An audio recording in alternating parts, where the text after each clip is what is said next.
জনাব আলতাফ পারভেজ, আপনি কি এই বিষয়ে কিছু যোগ করতে চান, নাহলে আমি অন্য প্রসঙ্গে যাব? না, আমি বলতে চাচ্ছি একটা বিষয় শুধু, যে দেখুন শেখ হাসিনা, জেনারেল এরশাদ, আইয়ুব খান, ইয়াহিয়া খান, এগুলো তৈরি হয় যে রাষ্ট্র ব্যবস্থার কারণে।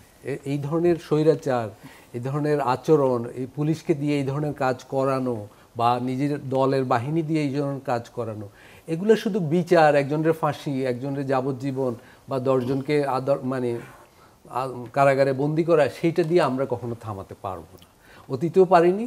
আমাদের যেটা প্রয়োজন ছিল, জুলাই যেটা এসেছিল, আসলে তরুণরা ঠিকই বলেছিল, আমাদের এই উপনিবেশিক রাষ্ট্র কাঠামোরই সংস্কার প্রয়োজন ছিল, যাতে যেখানে শেখ হাসিনা তৈরি না হয়, যেখানে এরশাদ তৈরি না হয়, আইয়ুব খান তৈরি না হয়, সেখানে আমরা একটা পদক্ষেপ দেইনি। তার একটা উদাহরণ আমি দিতে চাই।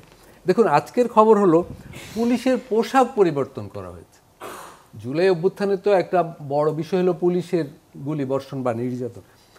পোশাক পরিবর্তন কি দাবি ছিল? না, পুলিশি ব্যবস্থার পরিবর্তন দাবি ছিল। এবং পুলিশ নিজেও দাবি করেছিল যে আমাদের বাহিনীর সংস্কার প্রয়োজন, মানুষও দাবি করেছিল সংস্কার প্রয়োজন, কিন্তু সেই সংস্কার কিন্তু হয়নি। পুলিশ রিফর্ম কমিশনের একটা দাবিও জাতীয় ঐকমত্য কমিশন বিবেচনা করেছে বলে আমার জানা নাই, এবং সেগুলো জুলাই সনদে অন্তত কিছু নেই। তার মানে কি, আমরা এই পুলিশ বাহিনী রেখে দিচ্ছি, ওর পোশাক পরিবর্তন করলাম। তো পোশাক পরিবর্তন করলে কি হয়? তার আরেকটা নিউজ হলো দেখা মাত্র গুলির নির্দেশ। তো এই দেখা মাত্র গুলির নির্দেশ তো গত 15 বছরও বিভিন্ন সময় হয়েছে। তা আমরা পরিবর্তন কি হলো? তার মানে আমরা মৌলিক জায়গাগুলো কোনো পরিবর্তন করতে চাচ্ছি না। আমরা একদল ক্ষমতায় আসবে, অন্য দলকে বিচারের আওতায় আনবো, আবার যখন ওরা ক্ষমতায় আসবে তখন সেই বিচার পাল্টে যাবে।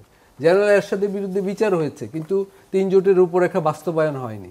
জেনারেল এরশাদ দিব্যি কারাগারের বাইরে এসে আবার দল করেছে, পার্লামেন্টে বসেছে, সবই স্বাভাবিকভাবে এগিয়েছে। ফলে এই ধরনের জনগণ কিন্তু আশাবাদী নয়, সেটাই ব্যাপার। জনগণ কিন্তু মনে করছে না জেনারেল এরশাদের ব্যাপারে যা হয়েছে, শেখ হাসিনার ব্যাপারে কি তাই হবে? না, জনগণ কিন্তু বিশ্বাস করে না যে এখানে যে কোনো বিচারের পর সেই বিচার কার্যকর হয়ে যাবে এবং সেই রাজনৈতিক কালচার আর ফিরে আসবে না। এটা কেউ বিশ্বাস করে না, অন্তত আমি বিশ্বাস করতে পারছি না। কিন্তু শেখ হাসিনার ফিরে আসার কি আর কোনো সম্ভাবনা দেখছেন আপনি? বাংলাদেশে তো অতীতে এরকম অনেক রাজনীতিবিদ ফিরে এসেছে এবং তারা সম্ভাবনা সহ ফিরে এসেছে। বাংলাদেশের মানুষ ভুলেও গেছে সেগুলো। বাংলাদেশে তো রাজনৈতিক হত্যাকাণ্ড এই প্রথম হয়নি, কিন্তু সেই অপরাধীদের কি বিচার হয়েছে? সেই রাজনীতিবিদরা কি ফিরে আসছে নাই? বিপুল উদাহরণ দেওয়া যাবে। ফলে আমরা ভবিষ্যৎ জানি না কি ঘটবে, কিন্তু আমরা জানি এই ধরনের অপরাধের বিচার হোক, স্বচ্ছ প্রক্রিয়ার বিচার হোক, এবং বিচারের ক্ষেত্রে সরকার নাক না গলায়, বিচার প্রক্রিয়াটা স্বাধীনভাবে এগুক, এইটা হলো ব্যাপার। জি, অসংখ্য ধন্যবাদ আপনাকে ডক্টর জাহিদুর রহমান। এই প্রসঙ্গে যদি আপনি ছোট করে কিছু যোগ করতে চান যোগ করতে পারেন, আর না হলে আমি অন্য প্রসঙ্গে যেতে চাই। গণভোট নিয়ে অনেক আসবো, তার আগে একটু ছোট বলি, তারপর আপনি প্রশ্ন করুন। যে ভাই যেটা ইন অ্যাবসেন্স বিচারের কথা বলেন, আমি আইসিসির ওয়েবসাইট থেকে পড়ছি কোনি কেসের কথা। আইসিসি আসলে এখানে প্রি ট্রায়াল চার্জ গঠন করেছে তার ইন অ্যাবসেন্সে। এটা রোম স্ট্যাটিউট পারমিট করে। এটা তারিখ হচ্ছে 3 জুন 2025। সো ট্রায়াল হয় নাই আইসিসিতে, ইন অ্যাবসেন্সিয়া ট্রায়াল হয় না। সেকেন্ড ওয়ার্ল্ড ওয়ারের সময় না, এখন ইটস নট দ্য স্ট্যান্ডার্ড। জাতিসংঘের রিপোর্টে এটা ক্লিয়ারলি লেখাও আছে। আইসিসির কথা বলে না, তারা বলেছে তোমরা ইন অ্যাবসেন্সিয়া যদি বিচার না করো তাহলে দিতে পারি। আমি আবারও বলছি, এটা হচ্ছে কনফার্মেশন অফ চার্জ। এটার জন্য মানে ইন অ্যাবসেন্সিয়া একটা ট্রায়াল করেছেন। এখানে রেফারেন্স আছে রোম স্ট্যাটিউট কীভাবে এইটুকু পর্যন্ত পারমিট করে। এটার পরে তো পুরো হিয়ারিং ট্রায়াল, তার বিচার, এটা অন্য হিসাব, এটা ওটা ছিল না। ইন অ্যাবসেন্সিয়া বিচারের ভাই যে যুক্তি দিলেন, আমি এটাকে, হাসিনার ক্ষেত্রে এই যুক্তি সত্য, কিন্তু তারা অন্য কথা বলছে, এটা আমাদের মাথায় রাখতে হবে। যেমন ধরুন, যখন হাসিনা আইসিটির বিচার শুরু করছেন, 2-1 বাংলাদেশ থেকে পালিয়ে গিয়েছিলেন না, মানে অভিযুক্তদের মধ্যে জনাব আবুল কালাম আজাদ, আমি ভুল না করলে, উনি পালিয়ে গিয়েছিলেন।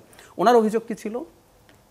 বা এদের এখানে যারা ট্রায়ালে গেছেন, সুযোগ থাকলে এরা অনেকে থাকতেন না, এবং তাদের একটা ভ্যালিড অভিযোগ হতে পারতো, সেটা হচ্ছে আমি এই ট্রায়ালটা যে ফেয়ার হবে সেটা আমি রিলাই করি না, এটা রাজনৈতিক বা অন্য কোনো ইন্টারেস্ট প্রণোদিত হচ্ছে। শেখ হাসিনা ঠিক এই কথাটা বলছেন ইনফ্যাক্ট। সুতরাং আমরা এভাবে আমরা বলবো, কিন্তু তার দিকের অভিযোগগুলো আমাদের জানা থাকা দরকার। শেখ হাসিনাকে যে বাংলাদেশে আসছে না, ভারতের সাথে তো বাংলাদেশে আসামি প্রত্যার্পণ চুক্তি আছে।